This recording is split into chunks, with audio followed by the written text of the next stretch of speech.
무엇에 관심을 기울일 것인가 라는 제목으로 하나님 말씀 전하겠습니다. 오늘 말씀의 제목은 무엇에 관심을 기울일 것인가 입니다. 무엇에 관심을 기울일 것인가 라는 질문은 우리 사회가 유지되는 데 있어서 중요한 질문입니다. 만약에 의사가 정확한 치료보다 자신에게 주어진 이익을 위해서 과잉 진료를 한다면 어떻게 될까요?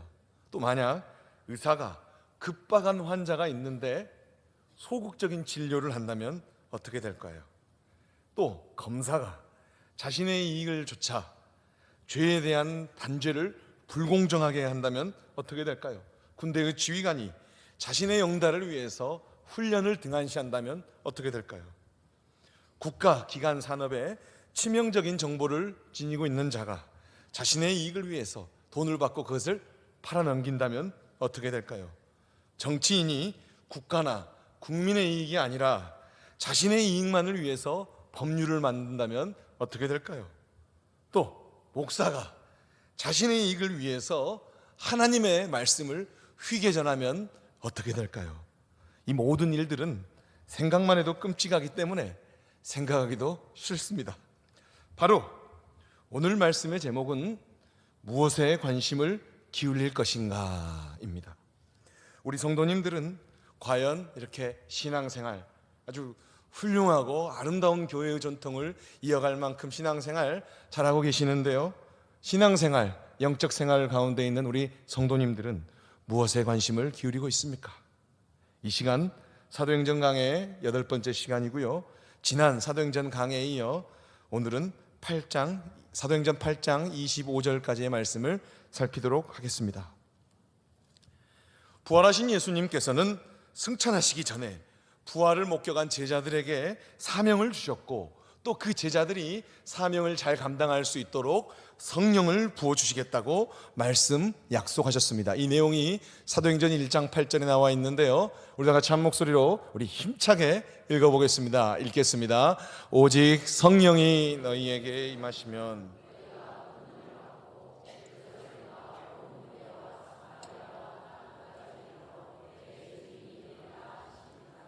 아멘. 온 유대와 사마리아와 그 말씀은 이루어졌습니다. 왜냐하면 오순절에 하나님의 성령이 제자들에게 임하자 성령의 사람들은 증인이 되어 복음을 전파하였기 때문입니다. 또 지금도 복음을 전파하고 있기 때문입니다. 반하여 성령을 거스르는 자들은 이 복음 전파를 막으려고 하였습니다. 이렇게 성령을 거스르는 자들 중에서 대표적인 인물로는 사울이 있어요. 히브리어로 사울인데 그의 이름은 그리스식으로는 파울로스, 로마식으로는 파울루스라는 이름, 우리가 알고 있는 그 사울, 바울도 있었습니다. 그는 교회의 역사에 예수님 다음으로 중요한 인물이 되기 때문에 사울에 대해서는 나중에 더 자세히 살펴보도록 하겠습니다. 스데반의 죽음을 지켜보았던 그는 스데반의 목숨을 건 진리 선포에도 아무런 감흥을 받지 못했습니다. 그 이유는 아직까지 그에게 진리의 성령님이 임하시지 않았기 때문입니다. 사울은 스데반의 죽음, 돌 맞아 죽은 스데반의 죽음을 당연한 일로 여겼습니다.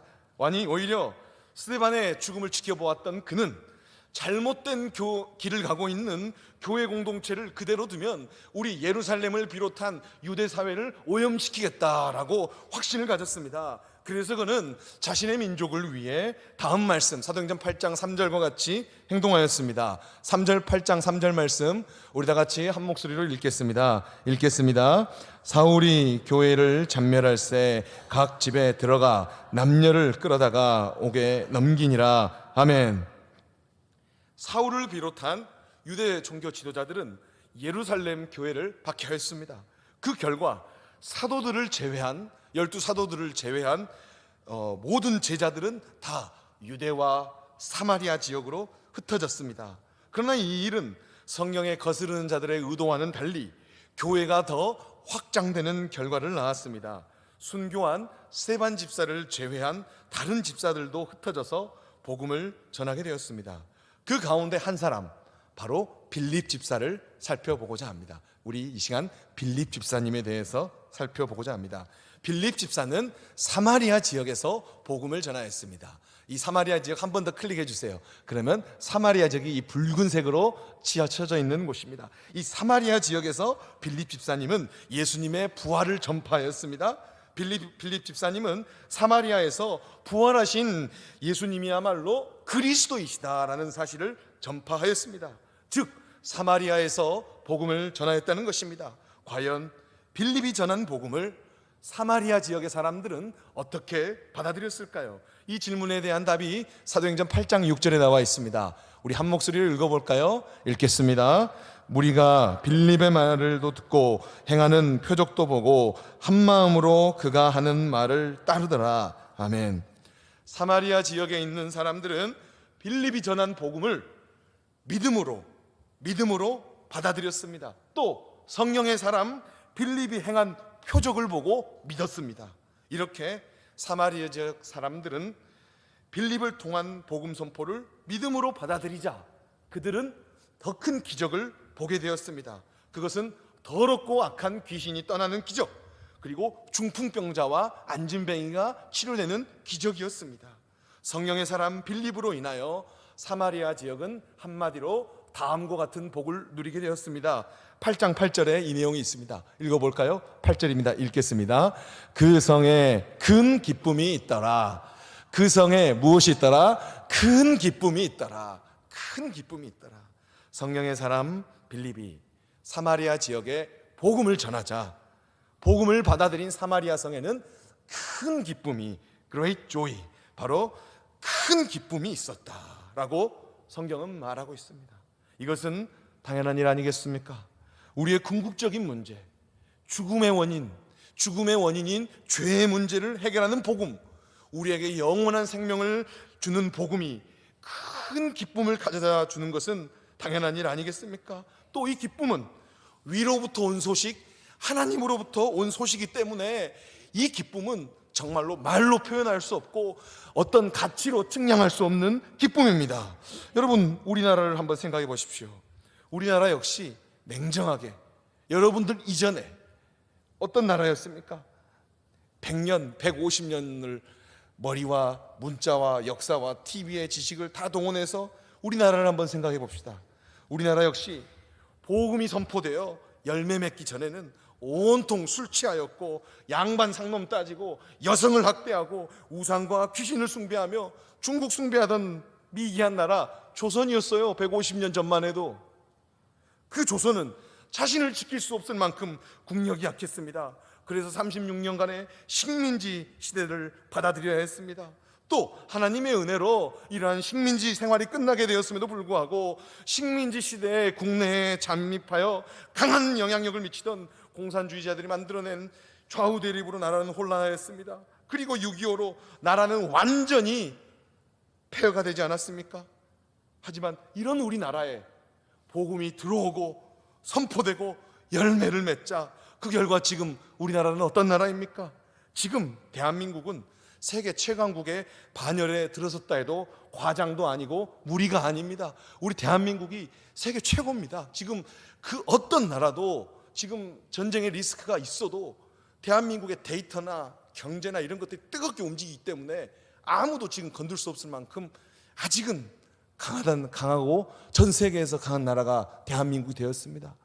그 어떤 사람도 이 대한민국의 발전사는 복음의 역사 외에는 너무나 다른 말로 한민족의 정신이라고 하기에는 너무 과장스럽고 허황된 역사관이라고 말할 수 있겠습니다. 다시 본문으로 돌아옵시다. 사마리아 성에 선포된 복음은, 사마리아 성에 선포된 복음의 영향력은 가히 압도적이어서 심지어 사마리아 지역의 유명한 시몬이라는 마술사까지 교회 공동체로 이끌었습니다.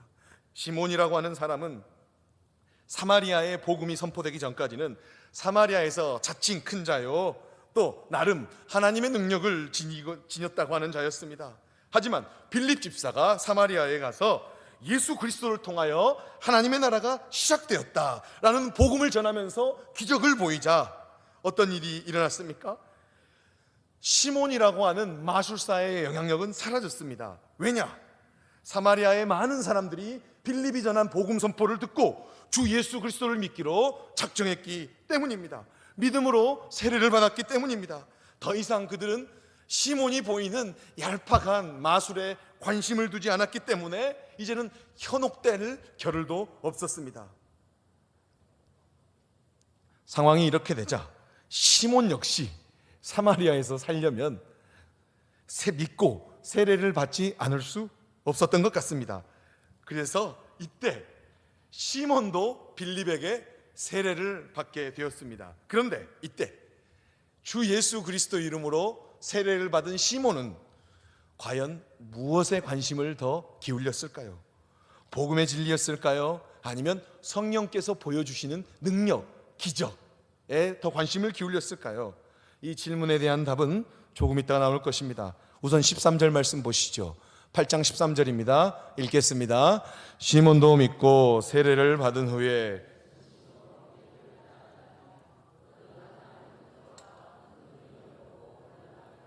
아멘. 시몬도 세례를 받았어요. 그리고 전심으로 빌립을 따라다녔고 시몬도 나타나는 빌립을 통해서 나타나는 표적과 큰 능력을 보고 놀랐어요. 같이 놀랐어요. 시몬은 이제 빌립 집사님을 따라다녔습니다. 유명한 마술사였고 자칭 큰 자라고 주장하던 시몬은 이제 빌립 집사를 통해서 성령님께서 자기가 행하였던 것과는 비교할 수 없는 표적과 참 능력을 보여주시자 시몬은 놀랐습니다. 이렇게 빌립을 통해 사마리아에게 퍼진 복음은 기쁨과 큰 영향력을 가져왔습니다. 이 기쁜 소식이 이제 사마리아의 복음이 들끓는다. 사마리아의 많은 사람들이 주 예수 그리스도 이름으로 세례를 받고 심지어는 시몬이라고 하는 마술사까지 예수 그리스도의 교회 공동체 안에 들어와서 예배를 드린다. 이런 부흥의 소식이 예루살렘 교회에 들렸습니다. 이에 예루살렘 사도들은 더 이상 웅크리고 있을 수만 없었습니다. 예루살렘 사도들은 이제 베드로와 요한을 사마리아로 보냅니다. 사마리아에 도착한 베드로와 요한은 사마리아 지역의 제자들을 위하여 성령을 구하며 그들에게 안수 기도를 하였습니다. 17절 말씀, 우리 사도행전 8장 17절 말씀 읽어볼까요? 읽겠습니다. 이에 두 사도가 그들에게 안수하며 성령을 받는지라. 다시 한번요. 이에 두 사도가 그들에게 안수하며 성령을 받는지라. 아멘. 베드로와 요한이 안수 기도하였어요. 사마리아에 믿는 사람들에게, 사마리아에서 세례를 받고 빌립을 통하여 세례를 받고 예수 그리스도를 나의 구주로 믿는 사람들에게 이제 베드로와 요한이 성령이 내려주시기를 기도하자, 성령이 내려주시기를 안수 기도하자 바로 그들에게도 성령님이 임했다는 것입니다. 베드로와 요한이 안수 기도하자 사마리아에 있는 제자들은 성령을 받았습니다. 이러한 은혜스러운 역사가 일어나는 동안에 이 역사에 참여하지 못하고 구경하는 한 사람이 있었으니 그 한 사람의 이름은 바로 앞에서 살폈던 마술사 시몬이었습니다. 아쉽게도 그는 빌립을 따라다니는 동안 빌립이 전하는 복음의 진리보다 빌립을 통해서 역사하시는 하나님의 능력에만 더 관심을 기울였습니다. 그래서 그는 빌립과는 차원이 다른 능력이 나타나는 베드로와 요한에게 찾아갑니다. 이 빌립이 역사를 행하는 것, 기적을 행하는 것은 성령의 능력으로 행하는데 베드로와 요한은 성령을 부어주는 사람이기 때문에 이 빌립과는 차원이 다른 능력이 나타나는 베드로와 요한에게 시몬이 몰래라는 것은 제가 그냥 추가로 한 겁니다. 몰래 찾아갔습니다. 그래서 사도들에게 찾아가서 돈을 드리면서 자신 역시 사도들과 같이 저도 베드로 감독님, 요한 감독님, 저도 우리 감독님처럼 저도 기도하면 성령을 내릴 수 있는 그런 능력을 저에게도 좀 부어주십시오. 저도에게도 좀 주십시오 라고 부탁했습니다. 이러한 부탁에 사도 베드로는 아주 강력하게 질책했습니다. 20절 말씀입니다. 20절 말씀 우리 크게 베드로와 같이 크게 읽어볼까요? 읽겠습니다. 베드로가 이르되 내가 하나님의 선물을 돈 주고 살 줄로 생각하였으니 내 은과 내가 함께 망할지어다. 아멘. 베드로는 시몬에게 성령은 하나님의 선물이기 때문에 돈으로 살 수 없을 뿐더러 성령님을 돈으로 사려고 하는 말과 행동은 저주받을 짓이라고 선언하였습니다. 동시에 베드로는 시몬에게 회개해라. 너 그래서는 안 된다. 회개해라. 왜냐하면 성령의 사람 베드로가 보기에는, 베드로가 영적인 눈으로 보기에는 시몬이 비록 세례를 받았을지언정 그의 마음속에는 불의와 악독이 가득했기 때문입니다. 베드로는 이 사실을 선언하였습니다. 이에 시몬은 8장 24절과 같이, 이제 시몬은 이 베드로의 선언에 사도행전 8장 24절 말씀과 같이 답하였습니다. 8장 24절 우리 다 같이 한 목소리를 읽어볼까요? 읽겠습니다. 시몬이 대답하여 이르되 나를 위하여 주께 기도하여 말한 것이 하나도 내게 임하지 않게 하소서. 시몬이 말합니다. 베드로에게 저를 위해서 기도해서 당신이 말한, 당신이 나에게 저주를 했는데, 베드로 감독님이 저에게 저주를 했는데 당신이 말한 저주가 내게 임하지 않게 해주십시오라고 시몬이 베드로에게 말했다는 것입니다. 마술사 시몬은 사도 베드로에게 자신을 위하여 기도하여 저주가 자신에게 임하지 않게 되기를 구하였습니다. 그리고 정말 그가 이렇게 베드로에게 요청한 이유는 안타깝게도 첫째, 시몬에게 복음의 진리가 없었기 때문이고요. 둘째, 시몬은 자신이 무엇을 잘못한지를 몰랐기 때문입니다. 셋째, 그가 정말로 세례는 받았지만 기도할 줄 몰랐기 때문입니다. 성경에는 시몬이 베드로의 선언대로 자신이 회개를 하였는지 하지 않았는지는 기록되어 있지는 않습니다. 하지만 초대교회의 역사는 그가 베드로가 선포한 대로 진정한 회개를 하지 않아 저주를 받았다고 합니다. 이 말씀을 통해서 분명히 알 수 있는 사실은 시몬이 무엇에 더 관심을 기울였으며 성령을 돈으로 사려고 한 시도는 차마 말로도 꺼내서는 안 되는 저주받을 행동이라는 것입니다. 이 시간 오늘 본문에 등장한 마술사 시몬을 통하여 저와 우리 성도님들은 무엇에 더 관심을 기울여야 할 것인지를 알 수 있었습니다. 무엇에 더 관심을 기울일 것입니까? 그것은 바로 복음의 진리인 것입니다. 그래서 우리는 신앙생활 중 끊임없이 진리가 무엇인가, 진리가 무엇인가, 복음의 진리가 무엇인가, 내가 어떻게 행동하는 것이 복음의 진리에 따라 사는 것인가, 내 은사의 주인이신 예수 그리스도께서 매 순간 내게 원하는 것이 무엇인가, 이러한 물음을 가져야 합니다.